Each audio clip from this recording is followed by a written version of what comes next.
colegas, todos que nos assistem aqui nesse canal do Zoom e também pelo Facebook. Hoje temos mais um evento online, uma promoção da OAB Subseção de Caxias do Sul e pela sua Comissão de Direito Sistêmico, né? No qual eu já agradeço a participação, o empenho e a organização da doutora Eliana Justo, né? Que permitiu a realização desse evento. O nome do evento hoje é Alienação Parental no Cinema e na Vida dos Filhos. Um tema interessante, né? Um tema que deve ser bastante debatido, que todo mundo, aquelas coisas que todo mundo acha que sabe, né? De ler em revista e tal, mas cabe alguma profundidade nisso, né? E um tema recorrente em processos de família. Esse evento é possível a realização pelo nosso patrocínio que a gente tem da Universidade de Caxias do Sul, a UFS, e da empresa R Master Sul Cartório Postal, que são nossos patrocinadores. Nós temos hoje como palestrantes a doutora Ana Paula Ludgren, que é graduada em Psicologia e Direito pela Universidade de Caxias do Sul, especialista em avaliação psicológica pela Universidade Federal do Rio Grande do Sul, especialista em Psicologia Clínica pela mesma instituição, especialista em Psicologia Jurídica pela Sociedade Brasileira de Psicologia Jurídica de Porto Alegre.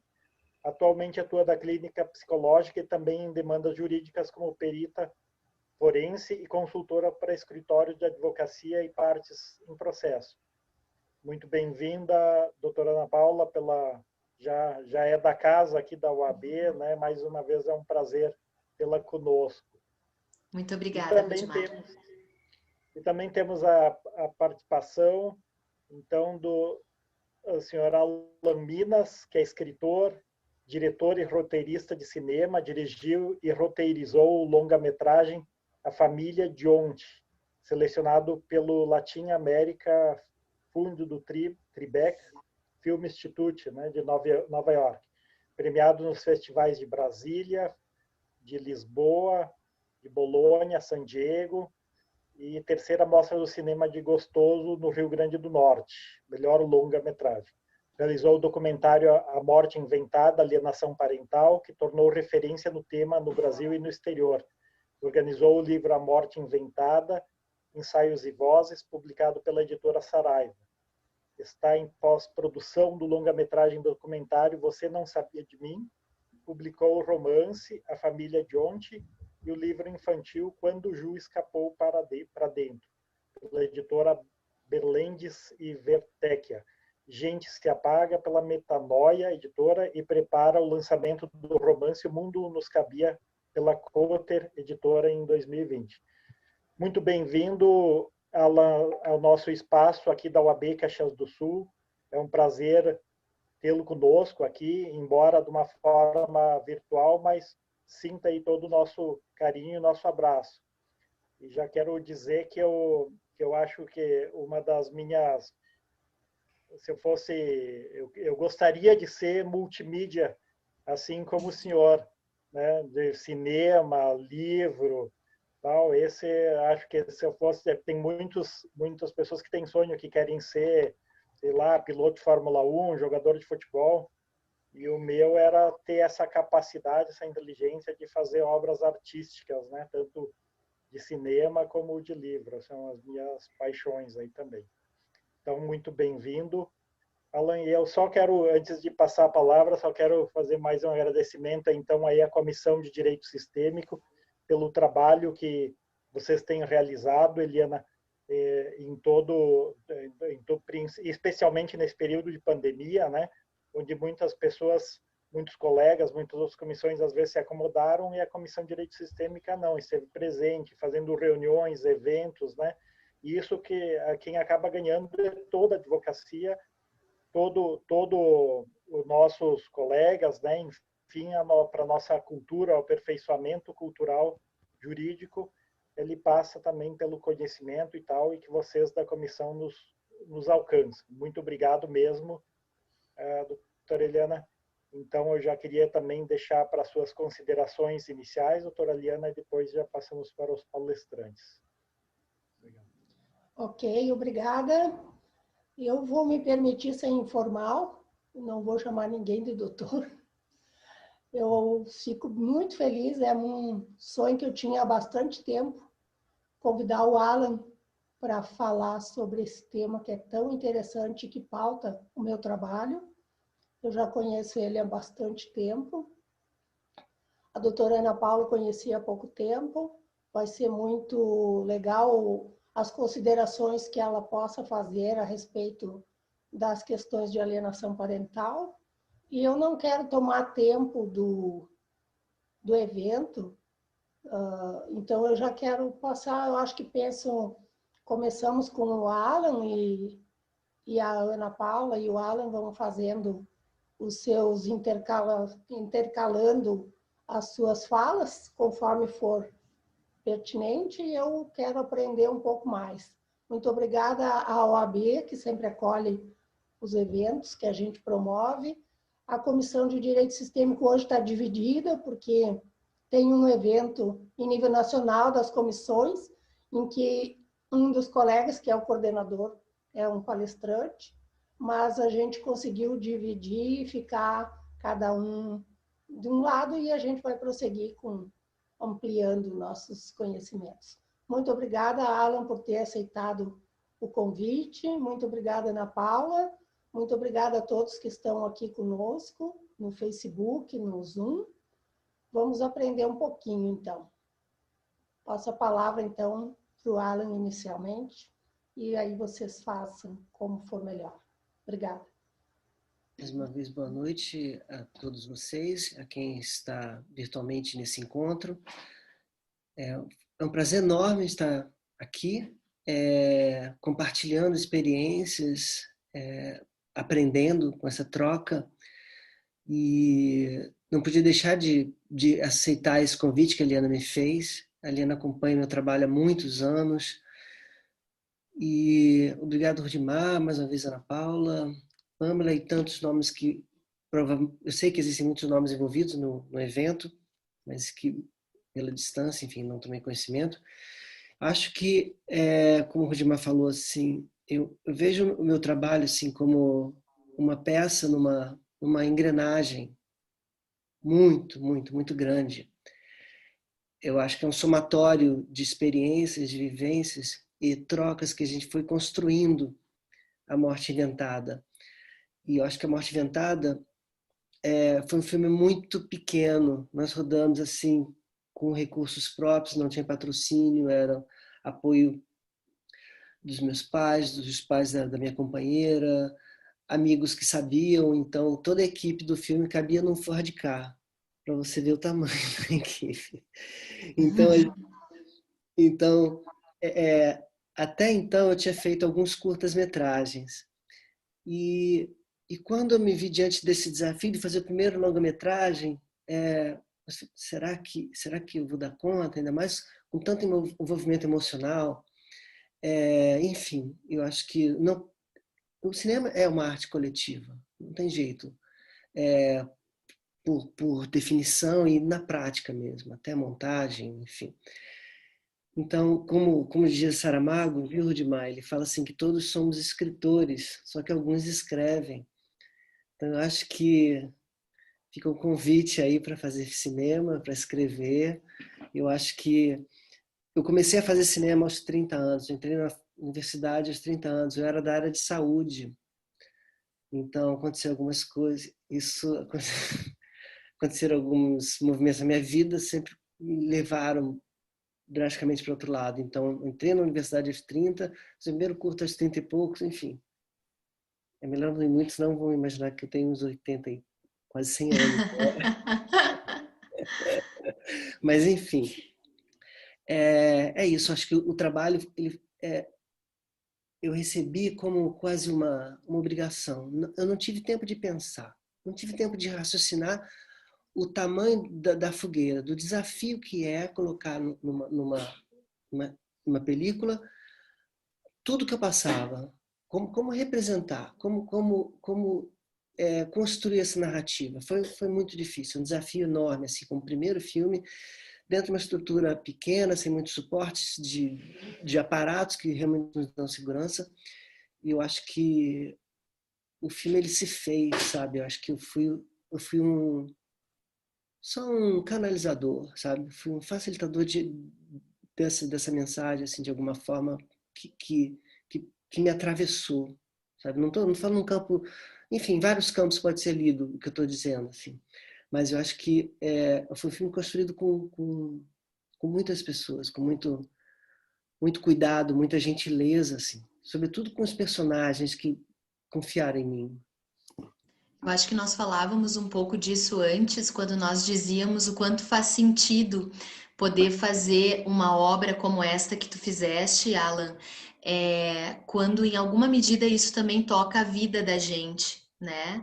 E a gente se sensibiliza para essa demanda. E eu penso que tudo que é produzido a partir das experiências e daquilo que nos toca, acaba fazendo não só sentido para nós, mas também sentido para todas as pessoas que têm a oportunidade de acompanhar o trabalho.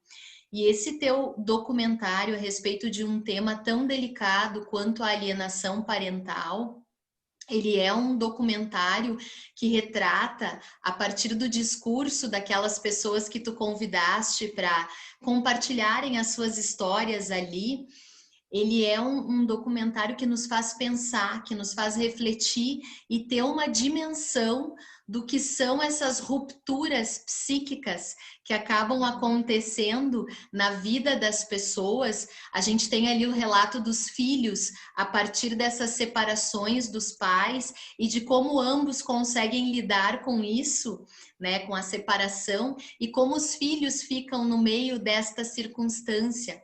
Então, cada vez que eu assisto de novo, e já foram algumas vezes, eu me mobilizo e eu me sensibilizo, porque é muito chocante ouvir uma filha dizer que passou 11 anos sem ver um pai e sem entender porque não podia fazer aquele contato. E quando ela tentou fazer o contato em alguns momentos, aquilo foi, em alguma medida, impedido sem que ela pudesse compreender muito bem, porque a dor da mãe se misturava à dor dela e não se sabia muito bem de quem era a dor, mas o fato é que todos sofriam, que é um pouco do que a gente vê nesses processos, uma dor que se mistura, uma dor generalizada. Você tocou num ponto assim muito delicado, que eu já assisti o filme muitas vezes nesses 11 anos. Só na preparação, na montagem, muitas vezes. Mas, ao mesmo tempo, a gente descobre outros filmes, outras camadas, não é? Porque somos atravessados pela temporalidade. E o filme, eu acredito que ele não acaba quando termina. Eu acho que o filme continua, reverbera. E dentro de cada um tem uma significação, ele é ressignificado dentro de cada um que esteja aqui presente. E daqui a um ano de uma outra maneira. Então, acho que tem essa magia assim da arte, da gente ler um livro e 10 anos depois reler e você, nossa, é outro livro. Então, acho que o filme, de alguma forma, eu vejo, eu também me sensibilizo, claro, assim, por alguns momentos, assim, porque vai lá atrás, assim, me projeta para 20 anos atrás, para uma dor, para uma ferida, quer dizer, uma cicatriz. A ferida já conti, enfim, é até difícil falar, né? Consegui conter, mas a cicatriz continua. Então, assim, quando assisto, é muito interessante, como se fosse uma cisão. Assim, eu me projeto ao passado e, ao mesmo tempo, eu vejo de outra forma. Acho que o filme tem umas comunicações em muitas camadas, assim. Então, realmente, os personagens foram fantásticos, assim, foram de uma doação, de um cuidado, nós cercamos também de afetividade o discurso. O cuidado que eu sempre tive foi de não ter, eu não queria que ficasse impregnado e marcado para sempre uma raiva, uma revolta, por mais que eu sentisse, por mais que eu sou humano, tem todos os sentimentos, e me sinto legítimo de ter naquele momento aqueles sentimentos, não queria que ficasse. Queria que ficasse, pode ficar a tristeza, pode ficar a saudade, mas não queria que tivesse essa matiz, sabe? Então, acho que o filme tem esse impacto, como estávamos conversando anteriormente, porque resvala num ponto que nos é muito caro. Fala da nossa ancestralidade, dessa importância do nosso posicionamento nesse momento, de onde eu vim para onde eu vou. Da minha mãe, minha mãe e meu pai foram os portais para eu entrar, e dos meus filhos, e dos pais dos meus pais, e dos pais dos pais dos meus pais. Então, como se a gente fosse nesse grande rio. Eu sou só mais um desvio que esse rio faz. Então, quando eles falam dos pais, estão resvalando num campo muito, muito sensível, muito delicado, e eu sei o que é. Então, quando eles decidiram falar para mim e para todos um ressentimento com o pai ou com a mãe, eu sabia o custo daquilo, o custo emocional, sabe? Eu sabia. Então, eu acho que na construção do filme também eu queria ter esse cuidado, eu queria de alguma forma ter uma devolutiva, eu queria ser grato a eles, sabe, por tanto que fizeram. Eu tive muito contato com todos eles depois, assim. Então sou muito grato àqueles parceiros, personagens, mas parceiros que construíram essa narrativa comigo. Então, acho que é isso.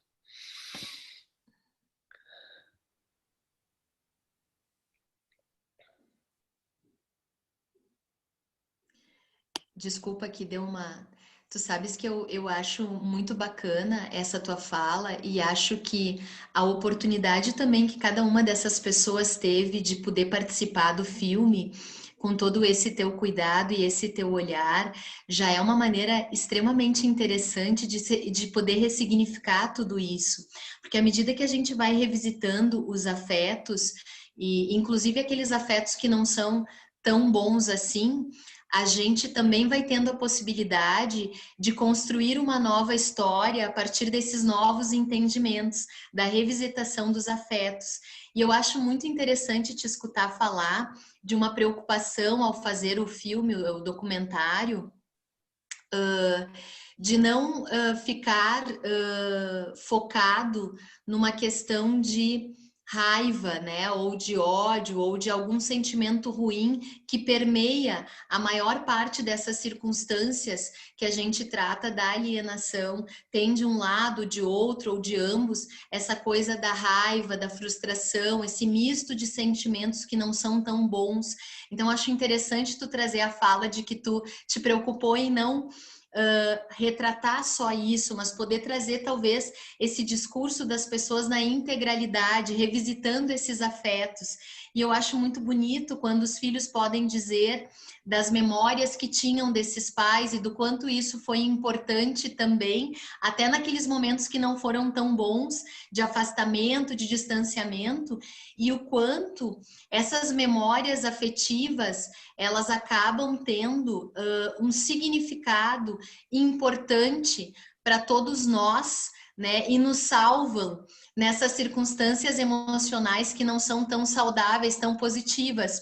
Porque ao enfrentarmos essas circunstâncias ruins, são essas memórias afetivas que nos fazem buscar lá dentro da gente aquilo que ainda é possível de ser resgatado, e mesmo nessas histórias não tão boas, a gente consegue muitas vezes ter um desfecho melhor, ou pelo menos resgatar algo de bom naquilo tudo e ter um outro direcionamento ou um outro desfecho, que não apenas algo ruim, que poderá ser ou ter sido a separação ou o distanciamento, ou até a falta de comunicação durante algum período de tempo entre esses pais, esses filhos, e acho que isso é muito bacana. Acho que tem essa nuance também, quando as pessoas falam dos reencontros, do quanto é bom poder lembrar daquilo que foi saudável. Eu acho muito bonita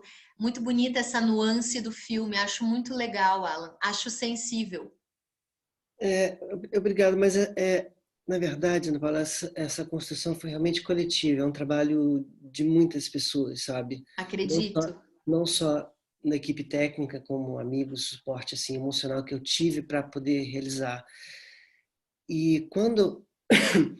eu acho que acho que a gente que trabalha com uma obra que vai para o público, a gente tem uma responsabilidade enorme, enorme com o que a gente coloca no mundo. Acho que uma composição, um enquadramento, um frame, o cineasta fica diante dele muitas horas. Então, se eu decido colocar aquele frame, é porque eu pensei a respeito dele e eu sou responsável por ele. Então, nas interlocuções, os personagens tinham uma entrega total. Eu percebi que teve um elemento deflagrador dos encontros. Foi um cinema de encontro, é como eu gosto, mesmo na ficção da Família de Ontem, no filme que eu acabei de rodar, são encontros. Eu não estou indo para fazer um filme, eu estou indo para essa troca. E de alguma forma, claro, o assunto é muito delicado, disparava nos personagens uma abertura, uma confiança. Alguma coisa acontecia entre a gente que eles falavam tudo. E às vezes eu percebia que falavam até... tinha uns depoimentos muito, muito fortes, que a gente passava a ter um cuidado maior do que a própria personagem, sabe? Então eu falava umas coisas que eu compreendo, que às vezes eram num momento assim, sabe, de entrega. Eu falava às vezes uma agressividade, alguns tons, uns depoimentos muito fortes, que a gente pensou muito se devia colocar ou não. Porque tem uma responsabilidade sobre o que ele está dizendo naquele momento, mas vai ficar gravado para sempre. Então, esse cuidado com o discurso dele também impregnou toda a equipe, os montadores e tal. Então, de alguma forma, você, entre aspas, defende o personagem dele mesmo. Então, foi uma responsabilidade muito grande por conta dessa entrega. Algum ponto foi acionado em que houve ajustamos essa frequência. Então, eu não tenho o que falar, eu sou muito grato a toda essa estrutura, todo esse momento mágico, o encontro, porque às vezes você está num filme, você fica 3 horas conversando, nos últimos 15 minutos que a pessoa abre assim, uma fenda e você consegue vislumbrar assim, uma intimidade, algo do sutil. Então eu acho que é isso. Então esse cuidado, sabe, de a gente estar lidando com algo valoroso, esse respeito, acho que assim, essa ética, sabe, de como abordar e como ouvir, ter essa escuta também. Eu penso que sim, eu acho que sempre quando a gente lida com o humano, a gente tem que ter muita ética e muito cuidado, né? Nós estamos falando de pessoas, de história de vidas das pessoas, que envolve tudo aquilo que elas viveram até então. Então, acho que faz todo sentido isso que tu estás dizendo, do teu cuidado, da ética, de uma construção coletiva. Acho que o resultado do documentário mostra muito isso. E não tenho dúvidas de que deve ter havido ali uma interação e uma entrega muito grande para que se tivesse o resultado que se atingiu, né? Eu acho que o teu documentário, ele é um documentário extremamente esclarecedor acerca de um tema que é muito importante e que precisa ser muito discutido ainda, né, Alan? Muito precisa se falar sobre isso nas mais diferentes áreas, inclusive do conhecimento. A gente discute isso na psicologia, a gente discute isso no direito, as áreas se cruzam e a gente precisa cada vez mais fomentar esses espaços de discussão para que nós possamos entender o fenômeno da alienação, para que nós possamos entender a dimensão que é para as pessoas viverem isso, que é aquilo que a gente vê retratado nos processos e que muitas vezes a gente tem até dificuldade para poder compreender, porque é uma história que acaba tendo um desfecho que ninguém deseja, mas que algumas pessoas irão enfrentar. E aí a gente tem ali uma série de outras pessoas que acabam tendo que interagir. Por exemplo, quando isso se torna um processo, as pessoas vão à justiça buscar um auxílio para tentar resolver isto de alguma maneira. Nós temos muitas outras pessoas interagindo com essa realidade, com essas emoções.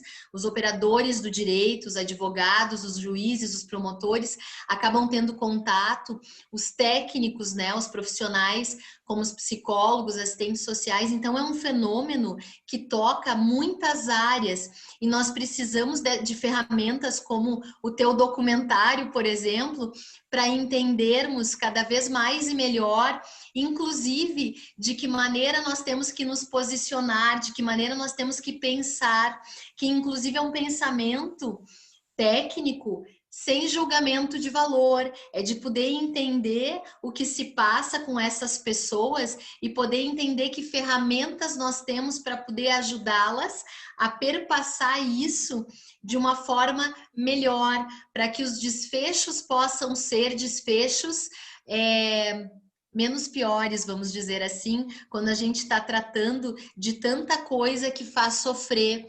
separação, distanciamento, sentimentos que não são tão bons e que são vividos muitas vezes com uma visceralidade que as pessoas, em alguns momentos, não conseguem enxergar uma luz no fim do túnel. Esse é o ponto, assim, quando nós fizemos a família de ontem, a minha meta meu objetivo era, meu sonho, que eu chegasse em uma universidade ou duas do Rio de Janeiro e conseguisse exibir o filme em sala de aula. Era o meu objetivo. Eu ia ficar muito feliz se os alunos de uma universidade tivessem tido uma hora de aula sobre o assunto e depois discutido. Era informar. Depois, enfim, foi ganhando vida própria, foi criando pernas, assim. Então, realmente, eu acho que o papel do filme é fundamental no sentido de alargar, de abrir questões. Então, até mesmo como artista, assim, é claro que existe um discurso meu. O artista precisa colocar. Ali tem a minha opinião. Eu não tive a pretensão de fazer uma gama, um estudo, uma amostragem. Não é isso, não é um trabalho científico, não é uma matéria jornalística. Eu não preciso falar do alienador, alienado em 50% do tempo, não. É o discurso do artista, é meu ponto de vista. Então, assim, ainda assim, teve o papel de divulgador e o que eu sempre quis é abrir questões, eu acho. Assim, eu sempre falei, eu não sou advogado, não sou psicólogo, então me intrigava esse assunto. Então eu queria abrir questões, quanto mais pessoas soubessem disso e me ajudassem, que eu não dava conta de compreender emocionalmente por que eu precisava passar por aquilo. Então, por favor, é um grito de socorro, assim. Então vamos sentar junto para alguém consegue me explicar, assim, entender.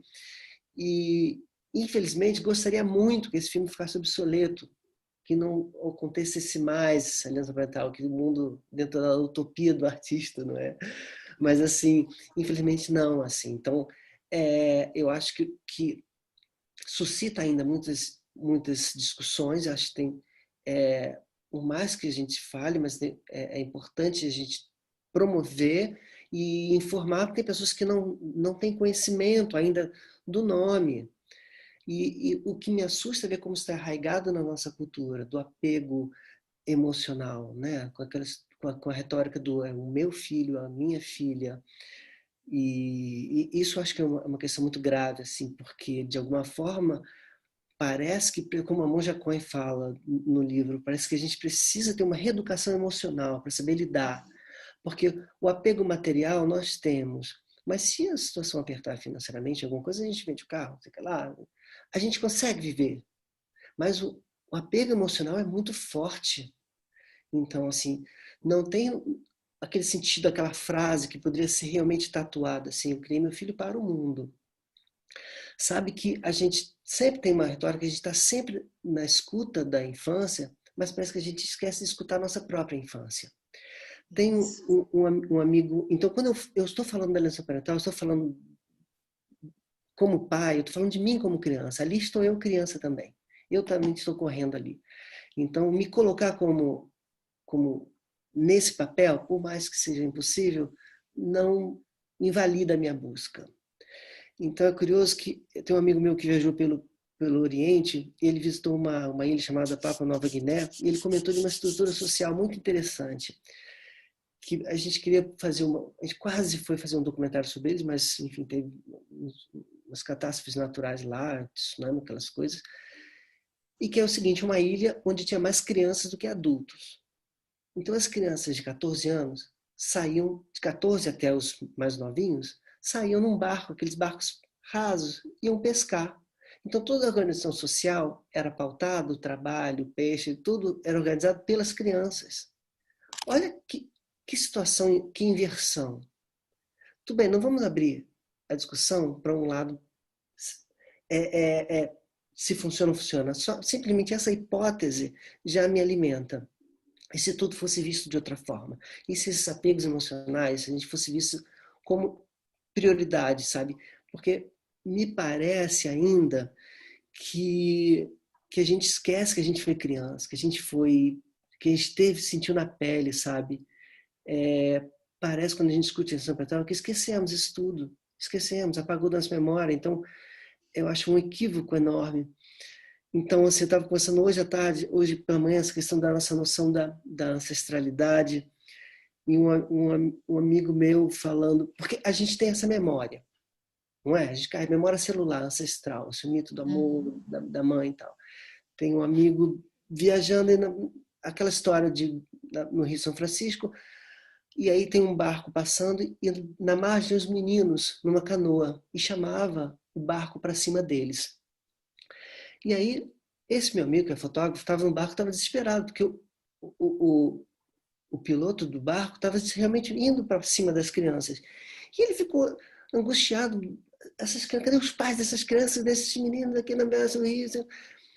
E aí, quando ele não se conteve, ele foi lá falar com o piloto do barco. Falou assim, olha, você não está vendo que essas crianças vão correr perigo? Estão chamando e você leva esse barco enorme para essas crianças nessas canoas muito rasas? E ele respondeu assim, olha, eu já fui criança, já estive naquele lugar. Eu ainda sinto essa onda batendo no meu barco e no meu corpo. Então, me parece que essas experiências que nós trazemos na nossa célula, no nosso corpo, como filho, parece que a gente apaga, parece que a gente se desconecta. Então, eu falo isso porque vira e mexe, meu trabalho resvala na infância, resvala, então eu preciso revisitá-la, mesmo dentro dessa condição utópica, inatingível. Então, eu acho que essa importância que a gente precisa dar, precisa ter a sensibilidade. E falar da alienação parental realmente foi um momento onde era muito obscuro, era pouca literatura que eu tive acesso. Tive um livro de uma psicóloga americana, M.J.L. Baker, e ali tinha os depoimentos de personagens que usavam pseudônimos. Olha, num livro usava pseudônimos. E eu pensei assim, caramba, se eu conseguisse alguém que falasse, seria assim, um acerto enorme. Então, e tive a sorte de pessoas que aceitaram falar. Então, eu acho que a gente está mexendo num campo muito sutil, muito sutil. Então, é muito obscuro assim, tatear esse campo por conta dessa força da ancestralidade que é maior que nós. Eu acho que é por aí.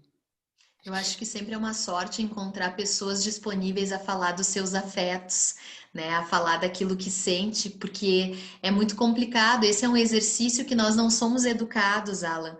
Quando tu fala em educação emocional, né? É mais ou menos isso.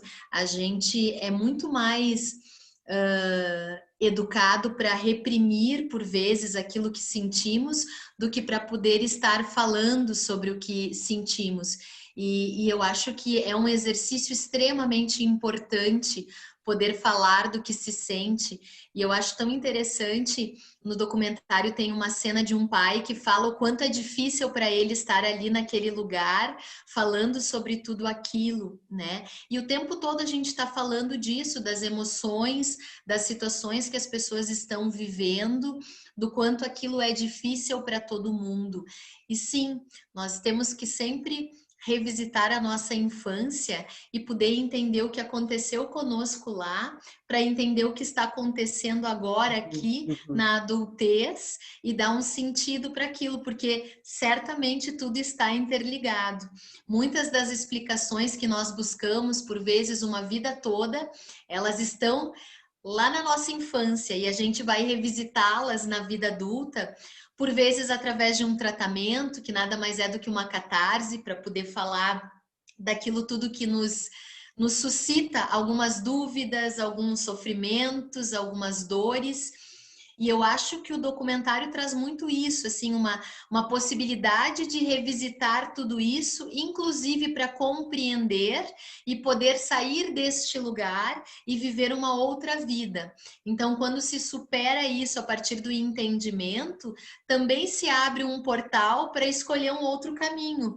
Bom, eu posso viver com isso, não posso viver com isso, eu consigo conviver melhor com esse pai, com essa mãe, não, eu não vou mais poder conviver, é impossível a partir daquilo que se construiu ou desconstruiu, mas o importante é nós podermos fazer essa trajetória e entender esse caminho. E não é fácil, porque nós estamos falando Nada. aqui de paradigmas, não é? Que nos Perfeito. foram postos, que nós carregamos aqui, né? É um peso Exato. dos nossos Exato. papéis que, dentro da história, enfim, moderna, as mudanças de papéis aconteceu num piscar de olhos, se comparado à Exato. história ocidental. Então, Exatamente. precisamos reaprender, mudar paradigmas e rapidamente. Então, desconstruir é um processo muito doloroso. Você precisa muito querer, sabe? Porque, como a gente falou, tem paradigmas, tem exigências, tem cobranças, e colocar e lidar com afeto, sobretudo atualmente, uau, É um não é. desafio. É muito difícil, é muito difícil.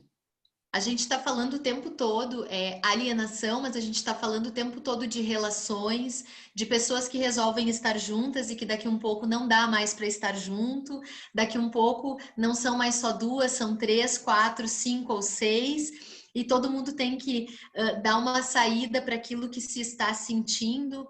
E eu vejo muito isso no dia a dia, no cotidiano, ao escutar pessoas e ouvi-las falar sobre as suas relações, o quanto é difícil para todos nós acessar os nossos afetos, as nossas dores, e o quanto também o outro acaba sendo um espelho de nós mesmos, o quanto o outro nos incomoda, mas também o quanto estamos incomodados com muitas coisas que são nossas e, como tu diz, viemos carregando ao longo da vida, e em algum momento aquilo não pode mais ser carregado, porque se torna pesado demais, né? Sabe que a dor é a delícia de ser o que é, né? Já dizia o Caetano, É, já diz o Caetano. Então, quando você se depara com essa condição da alienação parental, é como se um véu caísse, não é? isso. Aquela situação sufocante, kafkiana, que você é envolvido nesses processos, enfim, e não, eu realmente tenho uma dificuldade para compreender algumas coisas. Tem pessoas que se adaptam fácil à linguagem, mas então você foi muito perdido. Então, quando esse véu cai, quando caiu para mim, eu descobri esse termo, a expressão alienação parental. Eu tive um duplo sentimento, assim, aliviado, mas ao mesmo tempo muito tocado, porque, como eu, várias pessoas atravessam a mesma questão. Então, esse véu que cai, quando você decide, não, qual é o meu papel? Qual é o meu papel aqui para mim, para o meu filho, para essa minha companheira, para a sociedade? Então, quando cai esse véu, parece que você descobre, mas ao mesmo tempo te dá um alívio, mas você percebe pela frente que tem uma estrada longa a percorrer. É quase a alegoria Exato, da caverna do Platão, sabe? exato, Quando você exato, descobre, uau, então era tudo uma exato. sombra. Mas Isso, aí tem a decisão. Você volta para lá ou você segue seu caminho. Se você volta, você pode ser taxado de louco e ser morto.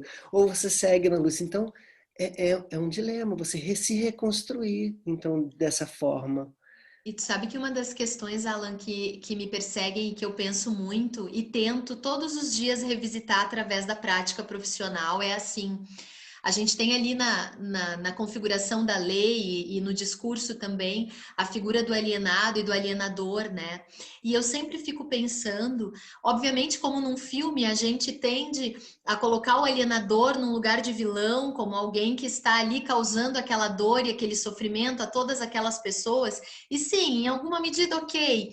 Mas eu sempre penso, e óbvio, pelas questões do que eu trabalho, né, o quantum de sofrimento psíquico também existe ali naquela estrutura para estar, em alguma medida, fazendo esses movimentos todos em parte conscientes, em parte inconscientes, porque todos nós somos isso, né? Somos um pouco consciente, um pouco inconsciente, e esse alienador que é o vilão dos processos, que é aquela pessoa que a gente tenta em alguma medida punir através da lei, ou dar uma sanção, ou recolocar, também é alguém que está em tanto sofrimento quanto os demais.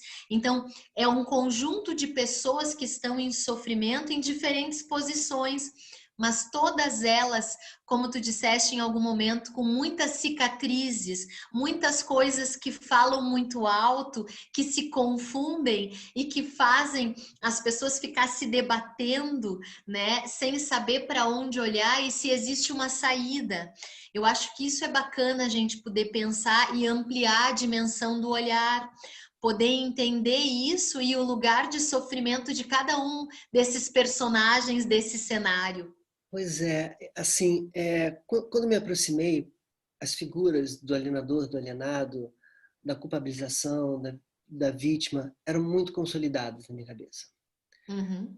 Ainda assim, eu tentei não impregnar o filme dessa forma, mas transborda, transpira. Uhum. Depois de um tempo, depois que aconteceram algumas exibições, depois de uns 2 anos, eu comecei a me incomodar muito no local da vítima, sabe? Essa vitimização. Eu não era mais meu lugar, me senti muito desconfortável. Como a filosofia ayurvédica fala que tem um triângulo, né? Enquanto você estiver preso no triângulo que é da vítima, do herói ou do algoz, né? Julgando, você não evolui. Enquanto eu Exato. for vítima, enquanto eu for herói, enquanto eu estiver julgando, eu não vou evoluir, vou ficar nesse ciclo, dando voltas. Então, esse arco, esse percurso, eu também fiz. Então, assim, depois de uns 2 anos, eu praticamente não participei de alguns eventos, eu dei uma escapada, assim, porque estava muito confuso para mim. Então, as pessoas buscavam em mim um eco para reverberar um discurso da culpabilização. E eu compreendo essa ansiedade. Eu compreendo, assim, é humano, é legítimo. Você perder um filho é muito duro, mas ao mesmo tempo já não me acomodava mais, já não cabia ali. Então, por isso que depois, quando eu fiz eu e minha companheira Daniela Vitorino, a gente organizou o livro, tinha uma outra abordagem, eu queria trazer um outro olhar, assim, que eu me incomodava com um discurso viciado de culpabilizar. Eu acho que cada um precisa se responsabilizar. Eu acho que a culpa é uma outra palavra, assim, me remete a um outro universo, assim, que, enfim, não gosto muito. Mas todos têm que ser responsabilizados, mas, assim, todos estão pedindo socorro. Perfeito. E até da gente poder também, nesse processo todo que tu estás falando, poder reconhecer o que é meu, o que é do outro, porque em algum momento as coisas ficam tão misturadas que a gente tem dificuldade. Pois é. Então, às vezes, as pessoas me perguntam assim, mas tem como, como se tivesse uma bola mágica, tem como você perceber que isso pode acontecer? Eu falei, não, só vivendo. A gente Só precisa vivendo. viver paixões, viver amores, frustrações, a gente precisa sofrer, sorrir e chorar. Assim, de alguma forma, eu fazendo uma autoanálise, pensando, mas tudo bem, mas o que nos faltou na educação emocional? A questão da posse, do ego, que é muito forte, talvez essa fantasia do sucesso, do casal ideal, sabe? Então parece que nos coloca no local de objetivo atingir sempre o sucesso, o casal perfeito. Perfeito. Então, quando uma das partes decide sair fora da relação, parece que puxa o tapete de um sonho, então parece que você desvalorizou a outra completamente. Então, o que faltou, sabe? E também penso que, de alguma forma, nesse momento de crise, no momento da crise, você percebe como eu pude não perceber que a pessoa... Mas talvez, lá atrás, tenha sido feito um acordo, sabe? Então tem uma relação ali de domínio, dominador e dominado, que tem prazer dos dois lados, não é? O prazer não é do dominador, não. Quem está dominado também colocou as suas cartas na mão do outro. Perfeito. Então, em algum momento, aquela relação onde estava todas as ferramentas estavam na mão do outro, foi confortável, não foi? Então, até que ponto eu tenho uma responsabilidade nessa construção para deixar chegar nesse momento? Assim. Não estou dizendo que eu tenho, não estou colocando que é um percentual de cargas, quem tem mais ou menos, mas até que ponto Sim. a gente percebeu, não só nessa nossa experiência do casal, mas que a gente traz. São modelos Isso. que eu trago dos meus pais, dos tios, da sociedade, enfim.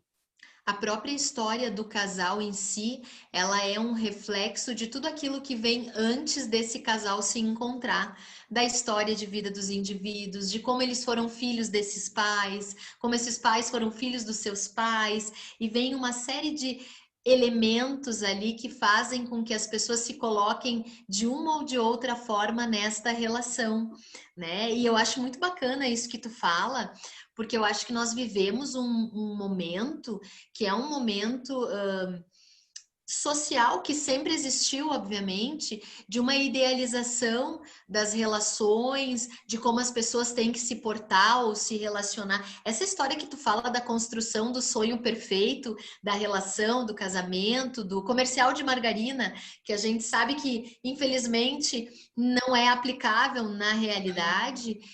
Eu acho que isso é muito bacana da gente poder refletir, porque à medida que a gente vai se dando conta de que isso é apenas uma idealização e que a relação na prática, na realidade, ela depende de uma construção mútua, de uma autorresponsabilização de cada um poder entender o que é seu, qual é a sua parte, e sim, que muitas vezes nós entregamos tudo na mão de um outro, e as pessoas, obviamente, se submetem a algumas relações, porque também tem aquilo que a gente chama na psicologia, muitos ganhos secundários, e daqui um pouco aquilo estoura em algum momento. Ah, mas então, olha só, tu acabou com a minha vida, porque agora não deu certo, porque tu vê, eu sempre te disse e tal, e daqui um pouco as pessoas se olham e nem se reconhecem mais. Elas não sabem mais nem quando elas começaram, como começaram. Pois é, porque, olha, ser feliz dá um trabalho danado, assim. Ser quem Nossa, você é, estar em paz com você mesmo, fazer se eu exato, quero, eu sou apaixonado por isso, eu vou fazer isso, mas dá um trabalho danado. Não é fácil, porque são exatamente. muitos modelos, muitas cobranças que a gente traz. Então, eu cometi, sei lá, talvez foi ingenuidade ou a falta de experiência ou burrice mesmo, de comentar assim, não, acho que eu quero ser feliz, assim. Eu fui crucificado, assim. Eu não estou feliz nessa profissão, era outra profissão, não quero mais isso, não quero mais esse mundo para mim. Mas como? Você tem tudo. Ok, então pode ficar, porque esse espaço aqui não me comporta, eu não caibo mais aqui nesse consultório, sabe? Eu sou outro, a temporalidade, as opções, a minha escolha de 7 anos, não é mesmo aos 27, não é mesmo aos 37, não é, não é, somos atravessados por tanta informação, somos outros, Exato. então, ir atrás de nós mesmos, ser felizes assim, e ser leais com a gente, dá um trabalho danado. Não estou dizendo que eu consigo ser, não, é quase um mantra, você precisa se lembrar diariamente qual é o meu papel? Porque tem distrações, né? O mundo te leva para cá e para lá, então assim, você ser fiel ao que você precisa fazer. É meu papel, eu preciso ser fiel comigo mesmo, leal comigo mesmo. Isso é muito difícil. Tem uma passagem assim, na mitologia hindu, do Mahabharata, que é muito interessante, a briga das famílias, onde dois clãs de primos brigam entre si. E no momento final da batalha, quando Arjuna está pronto para matar o próprio primo dele, assim, que está numa outra família, ele fraqueja. Na hora que ele vai lançar o arco, a terra agarra as rodas da carroça do irmão dele. O irmão dele dessa carroça tenta tirar, livrar, mas o Krishna vai para o Arjuna e fala assim, não, é a mãe terra que segurou a roda para você cumprir o seu papel. E o Arjuna fala, eu não tenho forças, eu não posso matar um primo que foi criado comigo. Eu não posso fazer isso. E ele fala assim, olha, para você estar nesse lugar, todo o universo te preparou, te colocou com esse arco e a Terra segurou. Você não cumpriu seu papel dentro de uma escala de evolução, segundo a mitologia, você está menos evoluído do que ele, porque o seu papel é esse, você precisa cumprir.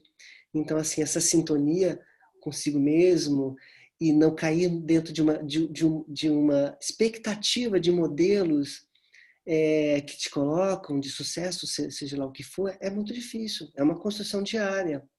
Não é fácil, não. Eu acho que a vida é um eterno aprendizado de poder, a cada momento dela, estar se aproximando sempre mais dessa essência, né?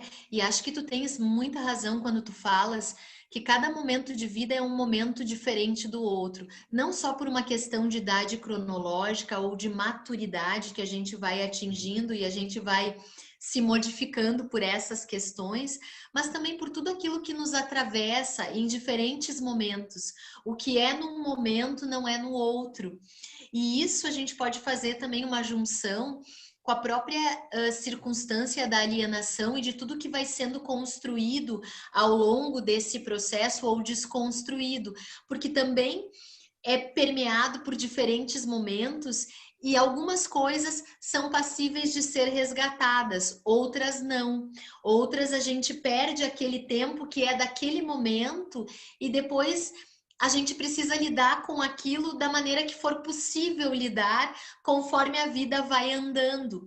E eu acho que também poder entender isso tira um pouco o peso dessa circunstância que eu percebo, Alan, que acaba envolvendo muito as circunstâncias processuais de alienação, onde se tenta o tempo todo identificar esse genitor alienador e de alguma maneira puni-lo para salvar o outro, como se fosse uma coisa extremada. E na realidade são muitas pessoas sofrendo uma dor em dimensão diferentes e que, claro, faltam ferramentas também, no meu entendimento, para o Poder Judiciário poder dar conta de tudo isso, porque ali o escopo ele é de ordem emocional e não jurídica. O jurídico tenta organizar uma circunstância que emocionalmente nós estamos gritando para quem quiser ouvir que não se está dando conta. Você tocou num ponto muito, muito importante, assim, porque essa construção não está só no âmbito do processual. Não podemos calcular qual é o alcance da alienação parental, no seu caso mais grave. Alguém pode dizer qual é o alcance espacial, temporal? A gente não sabe, assim, não sabe. Isso afeta a família do paterno, materno que não consegue ter o convívio, como isso vai impactar na vida de cada um e como eles vão se relacionar com os seus. E na próxima geração? É uma pedrinha no lago, a gente não tem como mensurar o alcance da alienação parental. Então, esse é um questionamento, assim, que ferramentas emocionais me faltaram, e faltou na grande parte, de não reconhecer, de não me ver no outro, né? Porque na verdade não existe o outro, né? Sou eu, o outro sou eu. Eu refletido, Então, assim, o que faltou? Eu penso que, assim, mesmo na tenra infância, assim, a gente já recebe assim, algumas doses, algumas informações, sabe? Que transpira. Na escola, na sociedade, seja na igreja, nos espaços onde tem esse convívio social. É curioso assim como essa noção também de justiça também está incutida lá no início, sabe? Tem uma pessoa que, curiosa, lembrou uma passagem assim, a Lia Diskin, de São Paulo. Ela fala assim, quando uma criança, às vezes você está na cozinha fazendo alguma coisa e seu filho vai e bate na mesa de centro e vem chorando. Aí vem chorando, pergunta, o que foi, o que aconteceu? Ela vai e aponta para a mesa. E aí o que a gente faz? A gente vai lá na mesa e bate. Ai, ai, ai, mesa feia. Aí, assim, ela fala assim, a primeira lição de vingança, que não é justiça, é vingança. Exatamente. Então, como algumas informações equivocadas vão nos nutrindo e tirar isso... Muito complicado. Uau, é muita terapia. Alan, exatamente. Alan, não sei se tu concordas para nós abrirmos para perguntas, se alguém quiser nos Claro. fazer perguntas, Se enfim. puder responder. Das pessoas que estão nos acompanhando, se pudermos responder e auxiliar na reflexão. Ok. Eu não sei se as pessoas mandam aqui pelo chat, enfim. Mas vamos aguardar. É um tema que dá muito... Opa, desculpa. Não, eu ia dizer assim, já aproveitando, então eu queria abrir ali a série de perguntas e até acompanhando agora as eleições aí nos Estados Unidos, que não deixa de ser notícia aí no mundo inteiro, mas isso, por algum lado, também demonstra que a gente ainda vive, acho que, um grande paternalismo, né? De que tem que ter um líder, tem que ter alguém para dar o rumo para as nossas vidas. Ao que me parece, né? Porque as pessoas não conseguem, acabam analisando isso, claro que tem algum impacto na vida das pessoas, enfim, mas elas acabam colocando uma grande esperança, né, na eleição de um líder, achando que isso vai mudar a vida delas, né, para mal ou para bem, né, enfim, conforme as suas ideologias políticas. Mas acho que isso faz parte de que a gente ainda vive um grande paternalismo, né? E dentro desse paternalismo, talvez uma forma de não sei se seria o termo certo, mas assim, uma forma de a gente ter os outros sob tutela, né? Ter os outros tutelados. E aí, quando vem um caso de divórcio, um rompimento de relação, as pessoas também acho que sentem essa situação de quebrar esse paradigma do paternalismo de alguma forma. E digo paternalismo não só na figura do pai, pode ser da mãe também, né? Quer dizer, num sentido mais amplo. Não sei como vocês veem isso, se dá para fazer esse comparativo ou não também. Eu entendo assim que, como você tocou num ponto que é importante, assim, como de alguma forma a gente terceiriza, sabe? Então, a gente tem esperança que alguém venha nos salvar, não é? Tem o Salvador da Pátria, então essa relação, esse mito do paternalismo, do pai que vem, do pai salvador, sabe? Nos coloca numa posição muito frágil. Então, assim, eu acho que às vezes questionar, né? Eu sou pai de mim mesmo, né? Eu sou minha mãe, eu sou meu pai, assim. Então, eu acho que é um ponto que expõe nossas fragilidades, sabe? Mas eu acho interessante essa quebra, essa ruptura de colocar na mão do outro a sua salvação, a sua alegria, a sua felicidade, sabe? E a gente não ir atrás. Então, isso reflete como se houvesse um padrão, um único modelo. O outro, a minha salvação está no outro, e não é. A gente esquece a nossa individualidade, somos cobrados e vamos deixando levar. Eu acho que é isso. Eu acho que a eleição, o momento que a gente atravessa, de ter respeito e ter escuta ao outro, ao diferente de mim, ao que é muito diferente de mim, e tem o mesmo espaço. Então, tem sido um exercício, assim. Tudo está acontecendo. Você tocou num ponto que é nevrálgico, assim, como isso, a eleição dos Estados Unidos, como me afeta, não é? E chega até todos nós, de alguma forma. Eu acho que é um exercício continuado de autorresponsabilização, né? Um pouco disso que tu falas, assim, de nós podermos assumir aquilo que é nosso, porque de fato nós temos essa fantasia coletiva de que alguém poderá nos salvar, projetamos em alguém essa circunstância de algo que irá resolver tudo, quando na realidade a dificuldade reside justamente em nós podermos reconhecer as nossas próprias coisas e aquilo que nós queremos, que é o desejo.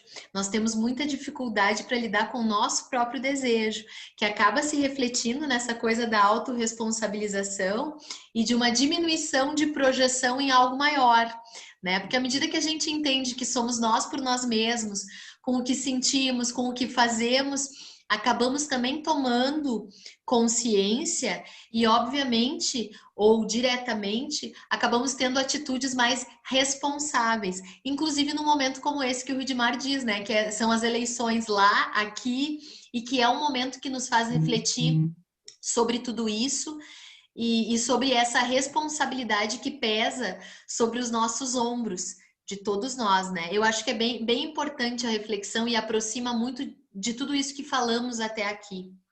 Sim, então essas escolhas que estamos falando são difíceis porque você buscar uma sintonia com o que tem de mais íntimo com você. Porque, em tese, os objetivos ficam um pouco padronizados, assim. Parece que ficamos adormecidos, uma massa que segue um pouco adormecida, anestesiada no dia a dia, com os objetivos comuns de conquistas. Então, acaba que meu desejo ser um desejo coletivo e a gente perde a nossa individualidade. Então, esse é um ponto que é muito caro, assim, porque isso, então, esse assunto a gente está falando assim de uma forma geral, assim, nossos valores na sociedade, assim, de objetivos que poucos alcançam, mas é espraiado para todos. Então, a camada maior que não consegue, será que são todos frustrados e todos vão ser infelizes por isso? Então, esse é o ponto, assim, a gente está falando, volta a falar, por outro aspecto, de uma sintonia com nós mesmos, assim, de a gente saber quem nós somos, de onde nós viemos e para onde vamos. E a alienação parental causa uma cisão profunda, profunda, de quem você é, como você vai ser feliz atravessando isso. O que Então, dá para fazer com tudo isso que se colocou ali? O nosso assunto é bacana porque vai se espraiando, porque a alienação parental tem essa potência. Ela vai criando capilarizações nas nossas vidas, na sociedade, que a gente não alcança. Como nos afeta. Como ser feliz sendo metade do que eu poderia ser. É verdade. Deixa eu fazer uma pergunta. Agora eu vou fazer uma pergunta direcionada para o Alan. Tu estás vivendo em Portugal há algum tempo. Tu percebe diferenças entre a maneira como se vê a alienação parental e se trata ela aqui no Brasil e aí em Portugal? Não. Eu tive pouco contato. Tive contato com um grupo, com algumas pessoas daqui. Eu vou ser leviano se eu aprofundar, mas a impressão que tem é que no Brasil a discussão é muito profunda. Temos recurso da lei, que eu acho que é um grande avanço. Mas, de alguma forma, o que eu percebo é que é uma sintonia muito grande, assim, uma sinergia entre profissionais daqui e do Brasil, sabe?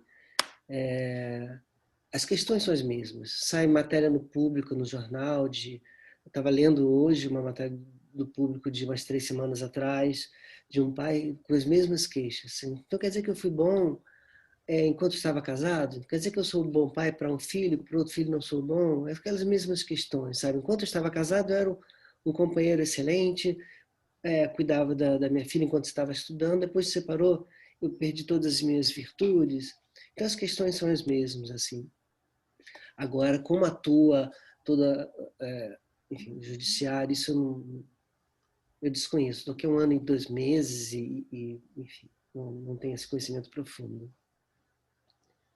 Mas atende aquilo que eu queria te perguntar, porque não era especificamente no judiciário, mas também, né?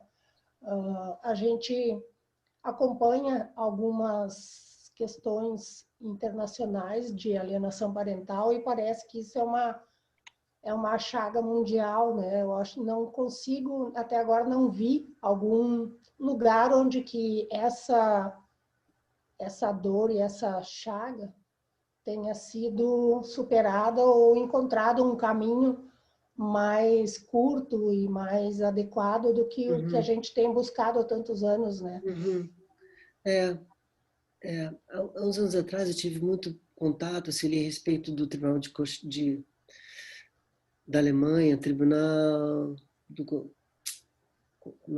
Cochin na Índia, enfim, onde tinha um modelo muito prático, pragmático de intervenção judiciária, com prazo para resolver tudo, com a pressão dos pais a ceder, senão as crianças iam para o Estado, limitando a ação dos advogados.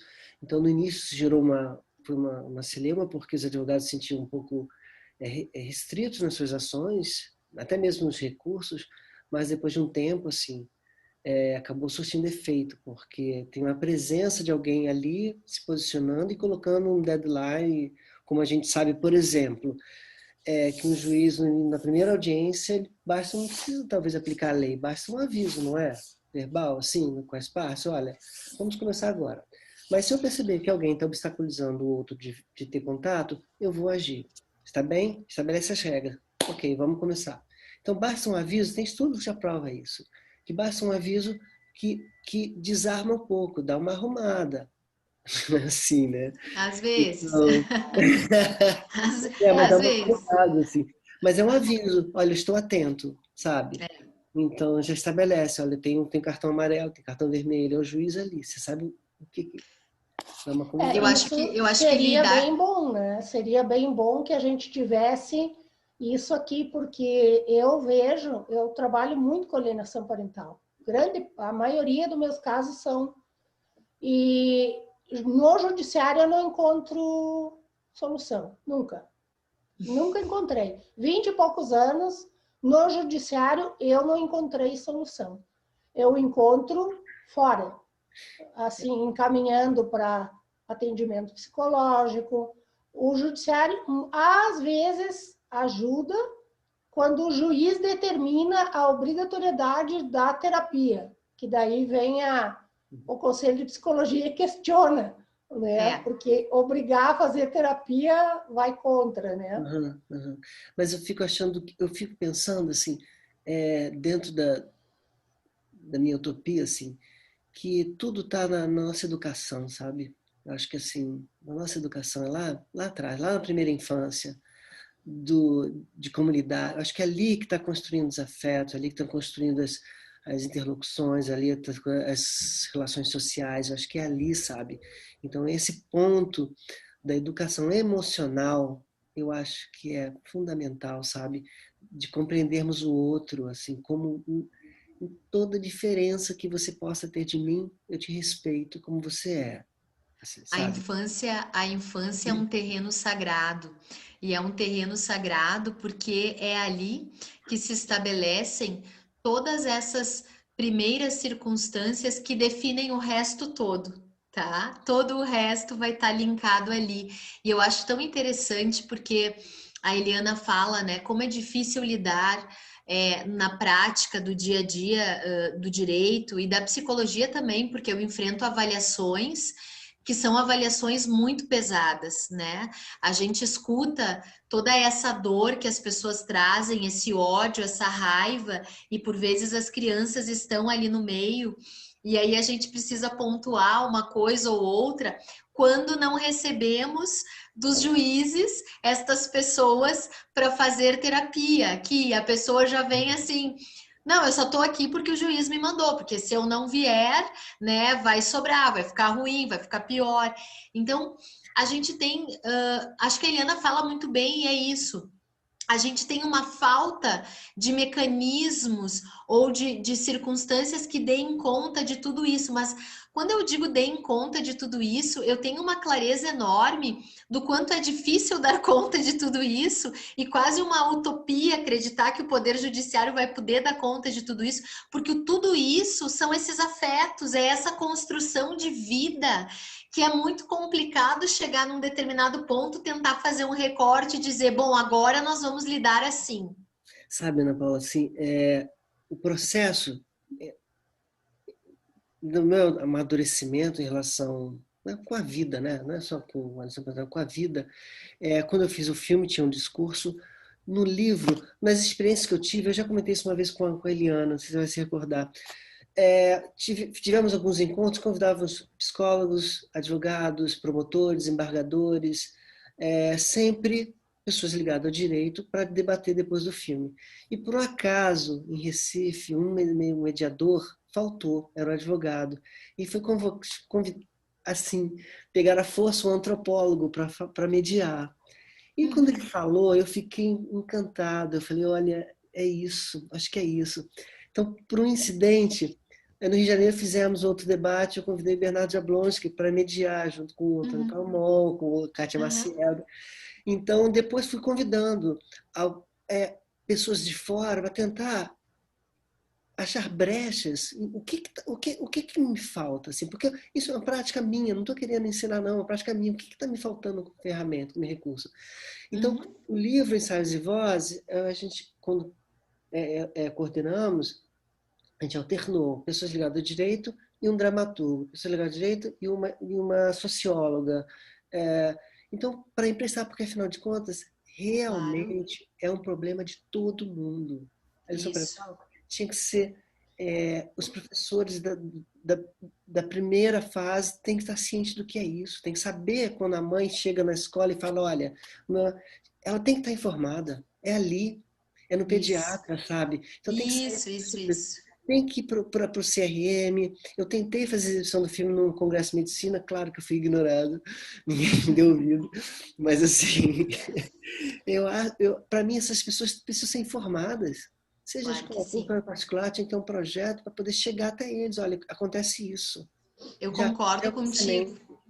A gente fica muito naquele escopo, encaminha para o psicólogo, encaminha para o psiquiatra, o advogado vai organizar como se isso fosse um tema restrito a algumas áreas, quando na verdade ele é completamente amplo e ele permeia e passeia por todas as áreas e inclusive encontra substrato e consistência em todas essas áreas que podem estar auxiliando a entender e depois a achar as ferramentas melhores para todos darmos conta disso. Eu concordo contigo, eu acho que é quase como educação financeira, educação sexual, que a gente tem que ter desde muito cedo nas escolas, no currículo, para a gente poder estar dando conta desse fenômeno e cada vez, num pensamento talvez utópico, poder ir diminuindo esse sofrimento que decorre dessas circunstâncias todas que vão crescendo à medida que o tempo vai passando e não se faz uma escuta ou um encaminhamento adequado.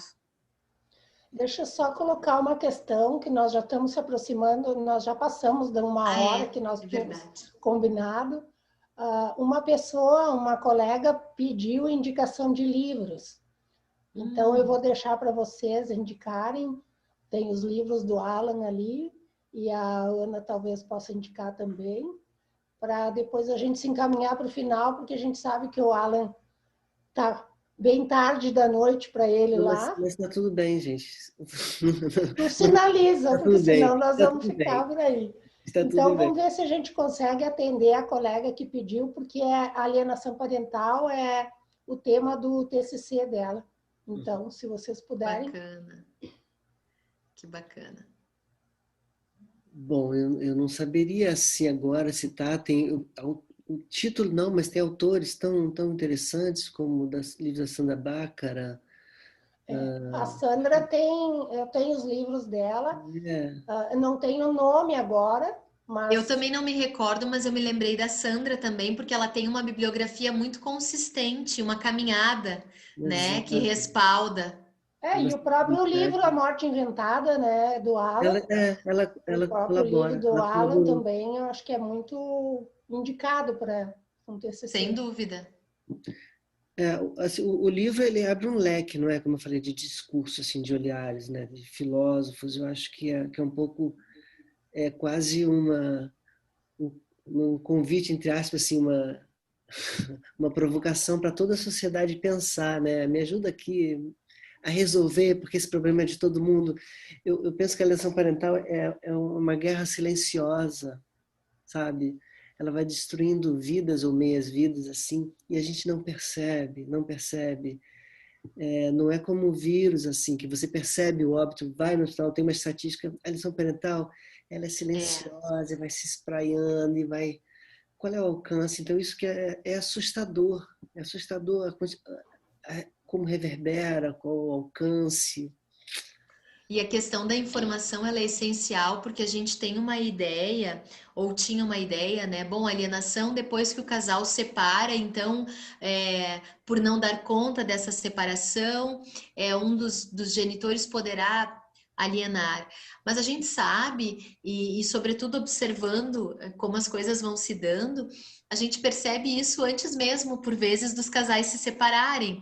Quando um ou outro começa a não se entender mais tão bem e começa a denegrir, começa a falar coisas mais ásperas, mais rudes, e toda aquela família está ali presenciando aquela circunstância que é muito ruim. Então a gente pode pensar a alienação como um fenômeno muito mais amplo e que não está reduzido apenas a uma questão pós-separação ou porque houve uma separação. Por vezes ela começa, como tu definiste muito bem, de maneira silenciosa, porém letal, antes mesmo da separação, quando este casal começa em alguma medida a ter, enfim, circunstâncias de relação que expõem todos a esse cenário ruim. E voltamos você retornou a uma questão que a gente falou que é uma questão de forças, né? De dominador, dominado. A gente avança para o campo do machismo. Então, Isso, do são patriarcado. campos que têm momento assim, de evidência. Então, nessa disputa da opinião dentro de casa, não é? Do papel do homem. Isso. Então, o machismo acho que tem uma contribuição nessa discussão, sim. É preciso conversar sobre o machismo quando a gente fala da alienação parental, é preciso Sem porque, dúvida. às vezes, uma pessoa oprimida, quando tem uma possibilidade, ela devolve como pode, com as ferramentas que tem. Então, é preciso ser discutido também, trazer para a roda, trazer para a discussão esses aspectos, sabe? Eu acho importante. As questões de gênero estão todas elas aí entremeadas também nessa circunstância e precisam ser olhadas. Sim. Não é fácil, é uma construção. Estamos vivendo um momento assim de mudança de muitos paradigmas e restauração de modelos de família, são N. Então precisamos nos adequar rapidamente, então, porque tem muita gente sofrendo por isso. Como falei, é uma guerra, tem milhares e milhares de pessoas sofrendo em que a gente não vê. Temos que acabar com essa Perfeito. invisibilidade e dar espaço, assim, percebermos. Eu acho que todas as vezes que nós abrimos a discussão, como aqui hoje, e falamos um pouco a respeito, e retomamos o teu documentário, abrimos essa circunstância para que as pessoas possam cada vez mais se interar, se informar, e inclusive estar buscando ferramentas mais eficazes ao identificar esse tipo de circunstância em alguém próximo, um cliente, um paciente, e poder estar trazendo tudo isso. Acho que o documentário, Alan, ele descortina essa circunstância e abre um portal de informação, um portal de identificação para algumas pessoas, seja qual for o personagem que elas encarnam neste cenário, para poder entender que isso existe, isso é real, mas dá para buscar recursos, dá para buscar ajuda, dá para poder refletir sobre isso, para que a gente possa cada vez mais, entendendo o fenômeno, ajudar uns aos outros a diminuir os números desse quadro tão doloroso para todas essas pessoas que em alguma medida vivem isso. Eu acho que tem esse ponto, de alguma forma, assim, eu entendo o papel do filme, mas eu acho que a ponta do iceberg, ele é um pontapé inicial para tantos questionamentos, assim. Eu acho que seduzir, convidar as pessoas para essa troca é fundamental. Eu acho que o nível da informação, do debate, não se esgota nunca, infelizmente, como eu falei. É verdade. E não vai se esgotar, porque a gente tem muito trabalho ainda. Temos muito Que trabalho. bom, que bom. Como Sabe pessoas. que nós fizemos 2 discussões sobre o teu filme anos atrás pela OAB, e a primeira delas nós tínhamos juiz, promotores, assistente social, psicóloga, e uma psicóloga escolar. Ela trouxe uma questão que eu achei muito pontual. Ela considera a alienação parental como uma questão de saúde pública, porque dentro das escolas é onde se vê muitos reflexos dessa prática e dessa circunstância, né? E aqui eu estava pensando em todas essas coisas que tu estavas falando, que tu tentaste envolver também a área da medicina, a pediatria. Talvez seja possível se fazer um debate também com a Comissão de Direito Médico, né? E juntando a área do direito com a medicina, Legal. e talvez aí também se amplie né, Rudi? Saber Vamos falar com essa comissão bem atuante também, né? Acho fundamental, porque as consequências da alienação parental, enfim, tendência à droga, tendência, enfim, a pessoa tem uma cisão interna. Então tem um conflito muito profundo de não aceitação, de negar o que é uma negação de si mesmo. Então as consequências são graves, tendência, enfim, Ideação transtorno, suicida. suicida, enfim. Então isso é questão de saúde mesmo, tem que ser tratado, assim, como nessa ordem. Exatamente. A questão do suicídio, ela é um risco muito sério na alienação parental, suicídio de criança e adolescente. Isso Sem tem dúvida. alguma literatura, já muito pouca, mas tem. A gente consegue encontrar.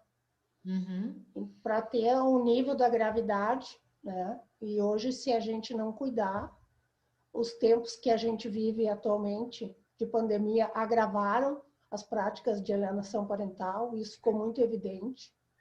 Porque, sabe, o título A Morte Inventada, assim, a morte é uma questão que me acompanha, assim, sabe? Essa perda, porque não dá para aceitar. E pensa, o suicídio, não é? É uma parte, se você não te dá uma permissão de aceitar uma herança paterna ou materna, você não existe, enfim, o genitor está matando metade da criança. Então, a Exatamente. criança reforça essa morte. Então, já é um suicídio. Então, no discurso de que eu odeio meu pai, eu odeio minha mãe, então ele já está falando para si mesmo. Já é um campo assim da negação, da cisão, sabe? Então, essa morte Isso é muito complexo do ponto de vista emocional, porque à medida que a gente nega isso, né, nega aquilo que vem do outro, mas é um outro que também me constituiu enquanto sujeito, é completamente desorganizador, né, do ponto de vista psíquico. E aí a gente tem muitas alternativas, muitas saídas para isso que o psiquismo acaba encontrando. Obviamente que nem todas elas boas, né? A maioria não, porque não tem, o indivíduo não consegue. Então a gente tem ideação suicida, a gente tem um risco maior para algumas doenças psiquiátricas importantes, a gente tem quadros psiquiátricos incapacitantes até, a gente tem hoje a questão da automutilação, que é algo também que mobiliza muito. A gente tem a própria questão da obesidade, a gente verifica em algumas circunstâncias de crianças que não vão conseguindo, na realidade, ser ouvidas, ser escutadas, ser vistas nesse sofrimento, nesse nível de sofrimento. Então, são muitos escopos médicos, né, orgânicos, que precisam ser olhados. E eu concordo plenamente, é um problema de saúde pública, como a obesidade é hoje, né, no mundo. Acho que nós temos que olhar para isso e entender as mais diferentes esferas que as pessoas são atingidas por este fenômeno, porque de fato não é nada fácil. e é incalculável esse alcance. Perfeito. É incalculável.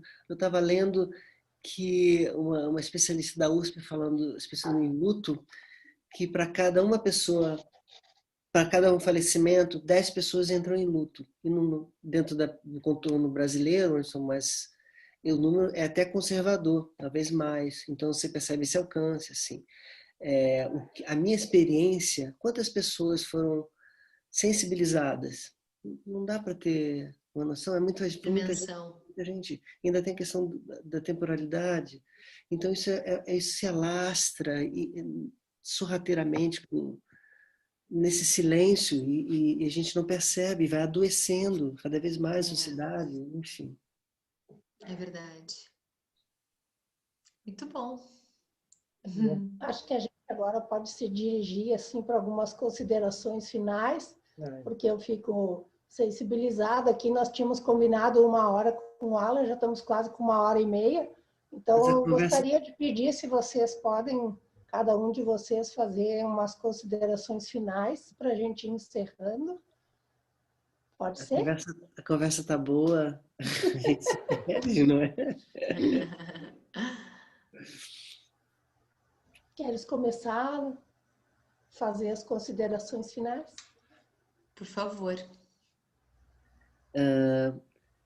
Mais uma vez, assim, eu agradeço esse espaço, eu acho que é importante demais essa troca de experiências, de olhares.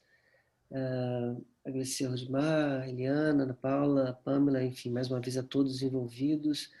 É um espaço sempre muito, muito sensível para mim, sabe? Vem à tona muita emoção. Então, assim, como foi desde o início, eu fazia os projetos e queria falar, enfim, por falar, que eu precisava compartilhar. É um pedido de socorro, então eu acho que essa troca me alimenta. Estou à disposição para outros encontros, para a gente conversar. E, enfim, podem contar comigo. Mais uma vez, obrigado pelo espaço e sigamos nossa construção, não é? O que resta a mim falar, né, gente? Exceto agradecer. Agradecer porque eu me sinto lisonjeada de ter te conhecido, mesmo que virtualmente, Alan. Não faltarão oportunidades para o presencial, logo na sequência, espero eu. Agradecer a Eliana, ao Rudimar pela confiança e também pela credibilidade em dar esse espaço para que eu possa, em alguma medida, trazer uma área da psicologia que é tão bonita, que é a psicologia jurídica, que acaba tratando dessas questões que são emocionais, mas que também acabam refletindo nos processos e na prática do direito, na prática forense diária. Para mim é um enorme prazer e poder dividir contigo aqui a tela que idealizou esse documentário, do meu ponto de vista, extremamente importante, quase que um marco para nós podermos refletir e seguir falando a respeito de um tema que, como tu disseste, não se esgota. É uma enorme honra e um prazer. Uma das minhas pérolas de 2020 foi muito importante para mim e eu sou extremamente agradecida também pelo acolhimento da OAB. Muito obrigada. E agradeço também a todas as pessoas que nos acompanharam por aqui, que nos ouviram, nos escutaram. Espero que aquilo que falamos por aqui faça sentido e possa auxiliar. Desejo uma boa noite a todos. Prazer foi meu. Boa noite a todos. Rudy, tu queres terminar? Eu já agradeço de antemão ao Alan e à Ana, ao Rudy, a todos que fizeram parte desse momento Obrigada. Tão bacana. Foi um sonho realizado para mim também. Que bacana. Passo para ti, Rudy, só para te encerrar, se alguém Para mim também.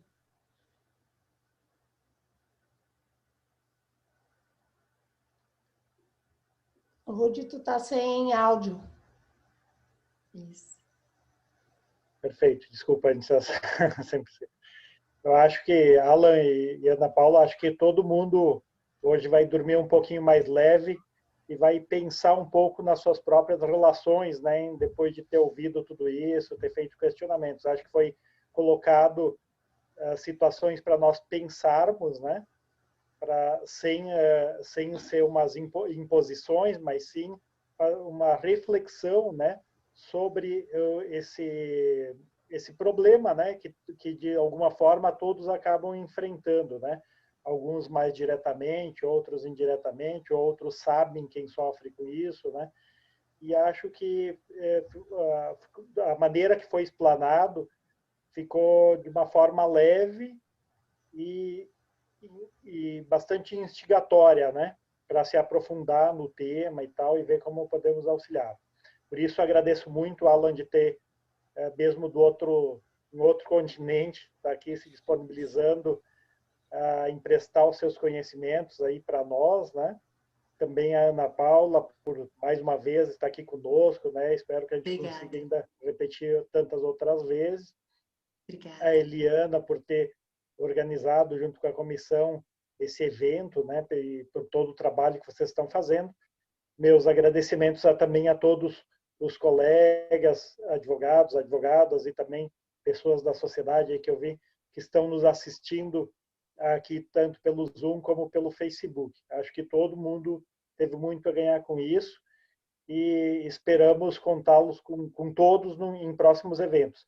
E desde já convido, já adiantando uma questão que foi levantada antes, então, pela Eliana, de fazer um evento junto com a Comissão de Direito Médico e Saúde, amanhã, às 17 horas, a Comissão de Direito Médico e da Saúde vai estar lançando aí no auditório da OAB uma cartilha sobre saúde mental, né, com dicas e tal, que foi feito em parceria com o núcleo de... agora me fugiu todo o nome lá, o NUPS, né, que é da Universidade de Caxias do Sul, que são vários profissionais, né, então isso amanhã às 17 horas.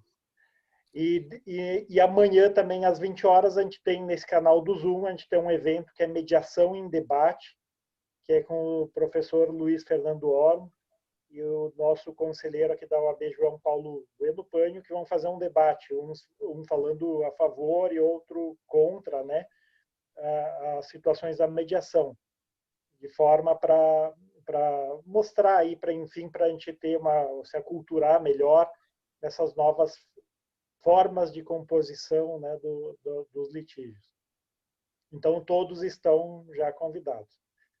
Enfim, sem me estender mais, eu desejo uma boa noite para todo mundo, né?